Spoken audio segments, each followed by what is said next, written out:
ಈ ದಿನ ಕಲಬುರಗಿ ನಗರದ ಸಬ್-ಅರ್ಬನ್ ಪೊಲೀಸ್ ಸ್ಟೇಷನ್ ಇನ್ಸ್ಪೆಕ್ಟರ್ ನಟರಾಜ್ ಲಾಡೆ ಮತ್ತು ಅವರ ತಂಡ ACP ಸಬ್-ಅರ್ಬನ್ ಮತ್ತು DCP ಕ್ರೈಮ್ ರವರ ಮಾರ್ಗದರ್ಶನದಲ್ಲಿ ಒಂದು ತುಂಬ ಉತ್ತಮ ಕೆಲಸವನ್ನು ಮಾಡಿದ್ದಾರೆ. ಅದರ ಬಗ್ಗೆ ತಮಗೆ ಹೇಳಲಿಕ್ಕೆ ತುಂಬ ಸಂತೋಷ ಆಗ್ತಾಯಿದೆ. ಎಂಟೈರ್ ಟೀಮ್ ಒಂದು notorious habitual inter state Rabri ಮತ್ತು ಅಟೆನ್ಷನ್ ಡೈವರ್ಷನ್ ಮಾಡ್ತಾ ಇರುವಂತಹ ಇರಾನಿ ಗ್ಯಾಂಗನ್ನು ಬಂಧಿಸುವಲ್ಲಿ ಯಶಸ್ವಿಯಾಗಿದ್ದಾರೆ. ಈ 7 ಜನ ಏನು ಇರಾನಿ ಗ್ಯಾಂಗ್ ಮೆಂಬರ್ಸ್ ಇದ್ದಾರೆ, ಅದರಲ್ಲಿ ಕೆಲವರು ಮಹಾರಾಷ್ಟ್ರದ ಬೇರೆ ಬೇರೆ ನಗರದವರಿದ್ದಾರೆ. ಪರಳಿಯವರಿದ್ದಾರೆ, ಪುಣೆಯವರಿದ್ದಾರೆ, ಮುಂಬೈಯವರಿದ್ದಾರೆ ಮತ್ತು ಇನ್ನೊಬ್ಬನು ಪಕ್ಕದ ಭೂಪಾಲ್ನ ಮಧ್ಯಪ್ರದೇಶದ ಭೂಪಾಲ್ನು ಕೂಡ ಅಲ್ಲಿದ್ದಾನೆ. ಸೊ ಒಟ್ಟು ಈ 7 ಜನ ಆರೋಪಿಗಳ ಬಂಧನ, ಅವರಿಗೆ ಒಂದು ಅನುಮಾನಾಸ್ಪದವಾಗಿ ಒಂದು ತಂಡ ಓಡಾಡೋದ್ರ ಬಗ್ಗೆ ಮಾಹಿತಿ ಬರುತ್ತೆ. ತಕ್ಷಣ ಕಾರ್ಯಪ್ರವೃತ್ತರಾಗಿ 7 ಜನರನ್ನು ಬಂಧಿಸುವಲ್ಲಿ ಯಶಸ್ವಿಯಾಗಿದ್ದಾರೆ.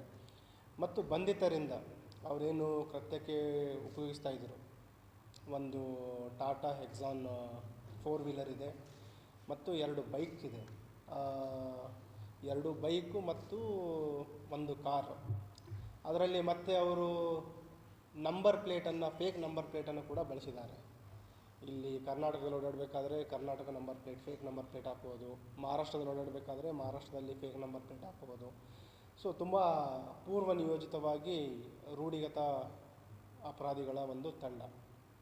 ಇನ್ನೊಂದು, ಇವರ ಬಂಧಿತರ ಒಂದು ಆರಂಭದ ಹಂತದಲ್ಲಿ ವಿಚಾರಣೆಗೊಳಪಡಿಸಿದಾಗ ಯಾವುದೂ ಮಾಹಿತಿ ನೀಡಿರಲಿಲ್ಲ. ಯಾವುದೇ ಅಪರಾಧಗಳು ಫಸ್ಟ್ 2 ಡೇಸ್ ಯಾವುದೂ ಅಪರಾಧಗಳ ಬಗ್ಗೆ ಅವರು ಮಾಹಿತಿ ನೀಡಲಿಲ್ಲ. ಮತ್ತು ಚಲನವಲನ ಮಾಡಬೇಕಾದ್ರೂ ತುಂಬ ಪ್ರಿಕಾಷನ್ಸ್ ತೊಗೋತಾರೆ. ಒಂದು ಸ್ಟೇಟಿಗೆ ಹೊರಡಬೇಕಾದ್ರೆ ಹೊಸ ಮೊಬೈಲ್ ಫೋನ್ಗಳನ್ನು, ನಂಬರ್ಗಳನ್ನು ಬಳಸುವಂಥದ್ದು ಅದನ್ನು ಮಾಡ್ತಾರೆ. ಆಮೇಲೆ ಇಲ್ಲಿ ನಾವು ಪೊಲೀಸ್ ಕಸ್ಟಡಿ ತೆಗೆದುಕೊಂಡು ವಿಚಾರಣೆಗೊಳಪಡಿಸಿದಾಗ ಅಕ್ಕಪಕ್ಕದ ಕರ್ನಾಟಕ, ನಮ್ಮ ಜಿಲ್ಲೆಯಲ್ಲಿ ಯಾವುದೂ ಅಪರಾಧ ಆಗಿರಲಿಲ್ಲ. ಅವರು ಬಂದು 1-2 ದಿನದಲ್ಲೇ ನಮಗೆ ಮಾಹಿತಿ ಬಂತು, ಅರೆಸ್ಟ್ ಮಾಡಿದ್ವಿ. ನೆಕ್ಸ್ಟ್ ಇಲ್ಲಿ ಬಂದು ಅಕ್ಕಪಕ್ಕ ಕೆಲವು ಕಡೆ ಹೋಗಿದ್ದು ಬಗ್ಗೆ ನಮಗೆ ಮಾಹಿತಿ ಬಂತು. ಅಲ್ಲಿ ನಾವು ಮಾಹಿತಿ ಕಲೆ ಹಾಕಿದಾಗ ಪಕ್ಕದ ಏನು ತೆಲಂಗಾಣ ರಾಜ್ಯ ಇದೆ, ಅಲ್ಲಿ ಮೆಹಬೂಬ್ ನಗರದಲ್ಲಿ ಒಂದೇ ದಿನದಲ್ಲಿ 3 ಅಪರಾಧಗಳನ್ನು ಮಾಡಿರೋದು ಬೆಳಕಿಗೆ ಬರುತ್ತೆ. ಆ ಅಪರಾಧಗಳನ್ನು ಮಾಡಿ ಅವರು ಬಂದಿದ್ದು ಇಲ್ಲಿ ಗುಲ್ಬರ್ಗ ಶೆಲ್ಟರ್ ತೊಗೊಳ್ಳಿಕ್ಕೆ. ಇಲ್ಲಿ ಅವ್ರದ್ದೆಲ್ಲ ವೆಹಿಕಲ್ ತಪಾಸಣೆ ಮಾಡಿದಾಗ ಅವ್ರೇನು ಕಾರ್ ಇತ್ತು, ಕಾರ್ದು ಒಂದು ಮಿಡ್ಲ್ ಸೀಟ್ ಹ್ಯಾಂಡಲ್ ಒಳಗಡೆ ಅವ್ರೇನು ಅಪರಾಧ ಮಾಡಿದ್ರು ಅದನ್ನು ಬಚ್ಚಿಟ್ಟಿದ್ರು. ಅದು ಏನು ಅವರು ಅಪರಾಧ ಮಾಡಿದ್ರು ಇಂಟ್ಯಾಕ್ಟ್ 3 ಚೈನ್ಸ್ ಇಲ್ಲಿ ತಮ್ಮ ಎದುರುಗಡೆ ತೋರಿಸ್ತಾ ಇದ್ದೀವಿ.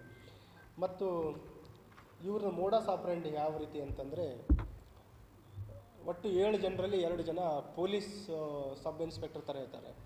ಅದರಲ್ಲಿ ಫೇಕ್ ID ಕಾರ್ಡ್ಗಳು ಮಾಡಿದ್ದಾರೆ. ಡೆಲ್ಲಿ ಪೊಲೀಸ್ ಅಂತಂತ ಹೇಳಿ, Delhi police sub inspector crime ಬ್ರ್ಯಾಂಚ್ನವರು ಅಂತ ಹೇಳಿ. ಮತ್ತು ಉಳಿದ 3 ಅಥವಾ 5 ಜನ ಏನಿರ್ತಾರೆ, ಅವರು ಸಾರ್ವಜನಿಕರಿಗೆ ಚೀಟ್ ಮಾಡಲಿಕ್ಕೆ ಒಂದು ಅಲ್ಲಿ ಸೀನ್ ಕ್ರಿಯೇಟ್ ಮಾಡ್ತಾರೆ. ಬೇಸಿಕಲಿ ಇವರು ವೆಹಿಕಲ್ ಚೆಕಿಂಗ್ ಮಾಡ್ತಾ ಇರುವಾಗ 2 ಜನ ಪೊಲೀಸರು ಇವರು ದ್ವಿಚಕ್ರ ವಾಹನದಲ್ಲಿ ಬರಬೇಕಾದ್ರೆ ಅಲ್ಲಿ ಹೇಳ್ತಾರೆ, ಇಲ್ಲ ಅಲ್ಲಿ ಮುಂದುಗಡೆ ಕಳ್ಳರಿದ್ದಾರೆ, ಅಥವಾ ಅಲ್ಲೆಲ್ಲ ಇತ್ತೀಚೆಗೆ ತುಂಬ ತೊಂದರೆ ಆಗ್ತಾ ಇದೆ, ಸುಮಾರು ಜನರು ಮೋಸ ಹೊಂದಿದ್ದಾರೆ, ರಾಬ್ರಿ ಆಗ್ತಾ ಇದೆ. ಆ ರೀತಿ ಜನರಲ್ಲಿ ಒಂದು ಆತಂಕ ಹುಟ್ಟಿಸಿ ಈಗ ನಿಮ್ಮ ಹತ್ರ ಏನಿದೆ ತೆಗೀರಿ, ನಿಮಗೆ ಸೇಫಾಗಿ ಒಂದು ಪೇಪರಿಗೆ ಹಾಕ್ಕೊಡ್ತೀವಿ, ಬ್ಯಾಗಿಗೆ ಹಾಕ್ಕೊಡ್ತೀವಿ ಅಂತ ಹೇಳಿ ಅವರಿಗೆ ಮೋಸ ಮಾಡೋದು. ಅದಕ್ಕೆ ಫಸ್ಟ್ ಸಪೋರ್ಟ್ ಮಾಡೋರು ಅವರು ಸಹಚರ್ ಅಸೋಸಿಯೇಟ್ಸೇ. ಹೌದಾ ಸರ್, ಹಾಗಿದ್ದರೆ ನಾನು ಕೊಡ್ತೀನಿ ಅಂತ ಹೇಳಿ ಅವ್ರ ಪಾಕೆಟಲ್ಲಿರುವ ದುಡ್ಡನ್ನು ಅಥವಾ ಕೊರಳಲ್ಲಿ ಅಥವಾ ಕೈಯಲ್ಲಿ ಹಾಕ್ಕೊಂಡಿರುವ ಫೇಕ್ ಗೋಲ್ಡನ್ನು ಹಾಕ್ಕೊಂಡಿರ್ತಾರೆ ಅವರು, ಅವುಗಳನ್ನು ಅವ್ರ ಕೈಯಲ್ಲಿ ಕೊಡ್ತಾರೆ. ಸೊ ಅವರು ಒಂದು ಯಾವುದೋ ಕವರಿಗೆ ಹಾಕಿ ಕೊಟ್ಟ ರೀತಿ ಮಾಡ್ತಾರೆ. ಸೊ ಅವರು ಅಲ್ಲಿಂದ ಮುಂದೆ ಬೈಕಲ್ಲಿ ಹೋಗ್ತಾರೆ. ಬೇರೆ ಅದನ್ನು ನೋಡಿ ಬೇರೆ ಸಾರ್ವಜನಿಕರು ಅದನ್ನು ಮಾಡಲಿಕ್ಕೆ ಹೋದಾಗ ದೆನ್ ಅದೇ ರೀತಿ ಅವರಿಗೆ ಮೋಸ ಮಾಡೋದು.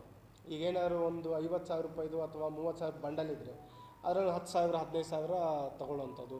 ಗೋಲ್ಡ್ ಚೈನ್ ಇದ್ದರೆ ಅದರಲ್ಲಿ ಬೇರೆ ಯಾವುದೋ ಒಂದು ಸಾಮಾನು ಇಟ್ಟು ಆ ಗೋಲ್ಡ್ ಚೈನನ್ನು ಅವರು ಪಾಕೆಟಿಗೆ ಹಾಕ್ಕೊಳ್ಳುವಂಥದ್ದು. ಅದಲ್ಲದೆ ಕೆಲವು ಕಡೆ ಇವ್ರದ್ದು ಅಪರಾಧದ ಹಿನ್ನೆಲೆಯನ್ನು ನೋಡಿದಾಗ ಎಲ್ಲರೂ ರೂಢಿಗತ ಅಪರಾಧಿಗಳಿದ್ದಾರೆ.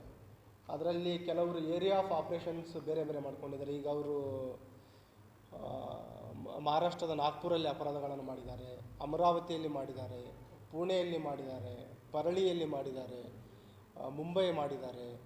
ಕಲ್ಕತ್ತಾ ಮಾಡಿದ್ದಾರೆ, ಬೆಂಗಳೂರಲ್ಲಿ ಮಾಡಿದ್ದಾರೆ. ಸೊ ಓವರ್ ಲಾಸ್ಟ್ ಒಂದೂವರೆ ದಶಕದಿಂದ ಅವರು ಇದೇ ಅಪರಾಧ